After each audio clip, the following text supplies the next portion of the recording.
There is no question in my mind that the most poorly run organization over the past decade in the National Football League has been the Oakland Raiders. This is a team that hasn't been to the playoffs since the 2002 season. They've consistently been amongst the worst teams in the league record wise, just poorly run, just so many bad things. Terrible drafting, terrible head coaching hires, terrible personnel decisions, trades, free agency, all of that. It's just been a disaster. A lack of stability, a lack of continuity, a lack of quality decision making. You make it, and the name it, and the Raiders have screwed the pooch on it over the past decade plus. There's no question about that. And heading into 2014, you go into the offseason and Reggie McKenzie's big free agent signing Roger Saffold. He sits there and offers him this huge contract, and Saffold fails the physical. Mark Davis voids the deal. And then you allow Veltier and Houston, arguably your two best players, to leave without applying the franchise tag to either one of them. You sit there and you trade for Matt Schaub and pay him $13, $14 million for 2014 to ride the pine. I mean, this looked like this was just tailor-made for the Raiders, not only to end up with the number one overall pick in the 2015 NFL draft, but that this team might legitimately challenge the 2008 Detroit Lions to be the second winless team in a 16-game season in the history of the National Football League. And when you look at the start of the season, it sure as hell looked like it was going to be that way. A quarter of the way through the season, they fired Dennis Allen, a guy that was clearly in over his head, was not the type of leader of men that you want as a head coach in the National Football League at this point in time. And the Raiders after that still lost after they fired him. They got to the point where they started the season 0-10, and people were really starting to sit there and wonder, was this Raiders team going to find a way to win a game in 2014?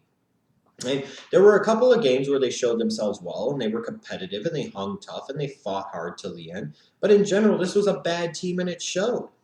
You're talking about a team in 2014 that had 11 games where they scored 17 points or less. So they struggled mightily offensively. 31st in the league in points scored, 32nd in total yards, dead last, butt naked last in rushing yards per game. Defensively, they were god awful. 8 games where they gave up 30-plus points, including a couple of 40-point efforts, I believe, by the Broncos, and a 52-point effort with the St. Louis Rams. They finished last in the league in points allowed, tied for 30th in sacks, meaning that they were giving up points all over the place, and they failed to consistently generate any type of real pass rush at all. And an 0-10 start, you're thinking the Raiders are going to sit there and get the number one overall pick. Are they going to end up drafting Mariota or Winston? What's going to happen here? Big changes are going to come, dot, dot, dot. Well, then the funny thing happened. The Raiders became a different team, it seemed like, over the last 6 weeks of the season. Even though they had a couple of games where they got boat raced, they finished 3-3 the last 6 games. And not only did they win 3 of their last 6 games, they had some quality wins. They beat a 9-7 Chiefs team, or a team that would go on to be 9-7 in the Chiefs that came this close to the playoffs. They beat an 8-8 49ers team that the previous 3 years had at least made it to the NFC Championship game and was still far more talented than the Raiders ever could imagine to be at this point in time. And they beat the Bills and knocked them out of playoff contention, a Bills team that also finished the season with a winning record of 9-7.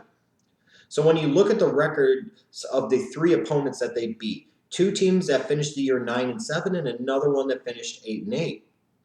It's actually a little bit of a reason for optimism if you're a Raiders fan, because at the end of the season, when things looked really bad, it would have been easy to just totally fold in the tents and cave in and just give up. This team did not give up. They kept fighting and showed really well for themselves and showed some progression, showed some improvement, and beat some quality opponents. It was a credit to all people involved in the organization that this happened. Derek Carr showed himself well as the season progressed. He hung tough without a lot of help around him, shown that if anything else, he could be a leader of men as a quarterback in the National Football League. I take it from a Bears fan that's watched Cutler fail to do that for 6 years. That is incredibly important.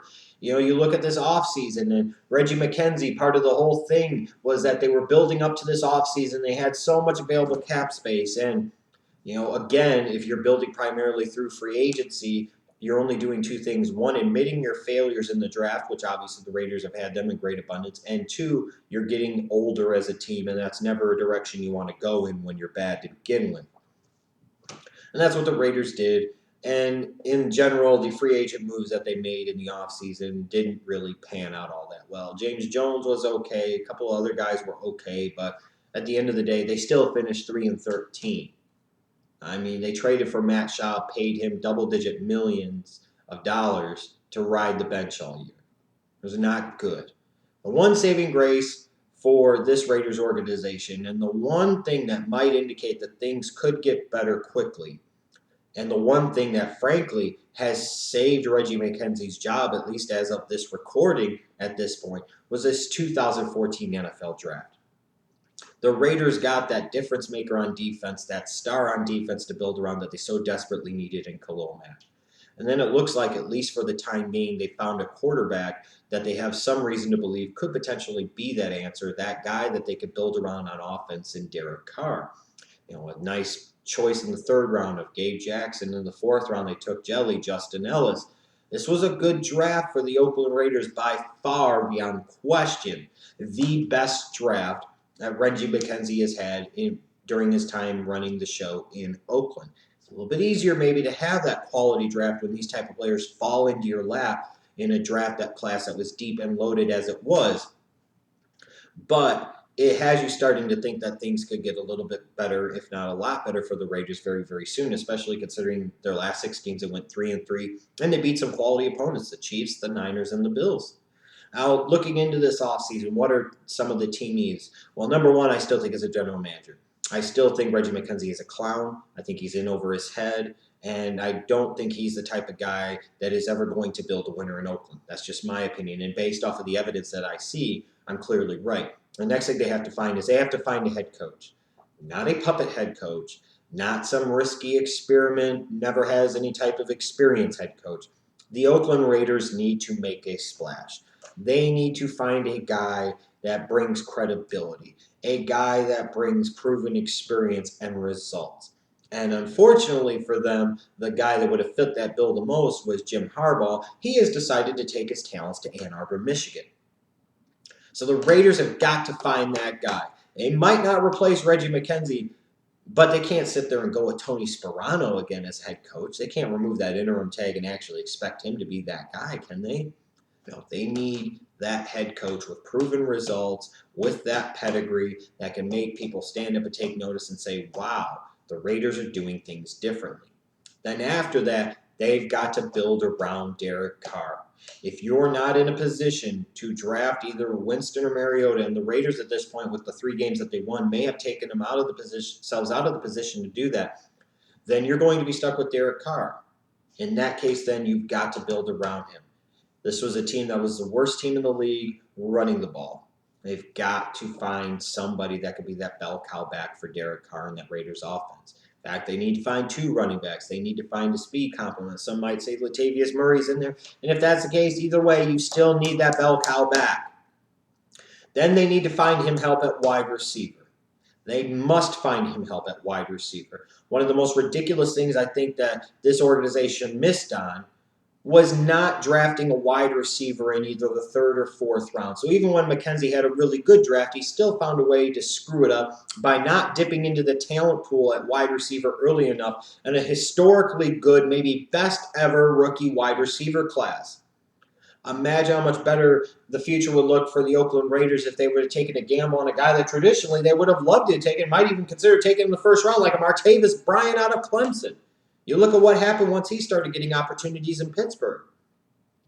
Now, that was the type of talent that was available in this wide receiver class, and the Raiders largely skipped out on that. They must find pieces at the wide receiver position to help Derek Carr. They need a real number 1 option. They need a guy that can stretch the field. They need difference makers on the outside. And then they've got to protect him. They haven't effectively replaced Jared Veld here, in my opinion. They must get help on that offensive line because it will help Derek Carr in the passing game. It will help the running game. It will help all things involved. The other thing that this Raiders team needs to do, in my opinion, with having Khalil Mack in the fold and C.O. Moore in the fold and some of the personnel they have up front, they have to switch to a 3-4 defense. You can't keep running the 4-3 anymore. If they switch to a 3-4 defense, I think that instantly right there, that schematic change improves the level of play of the Raiders defense overnight.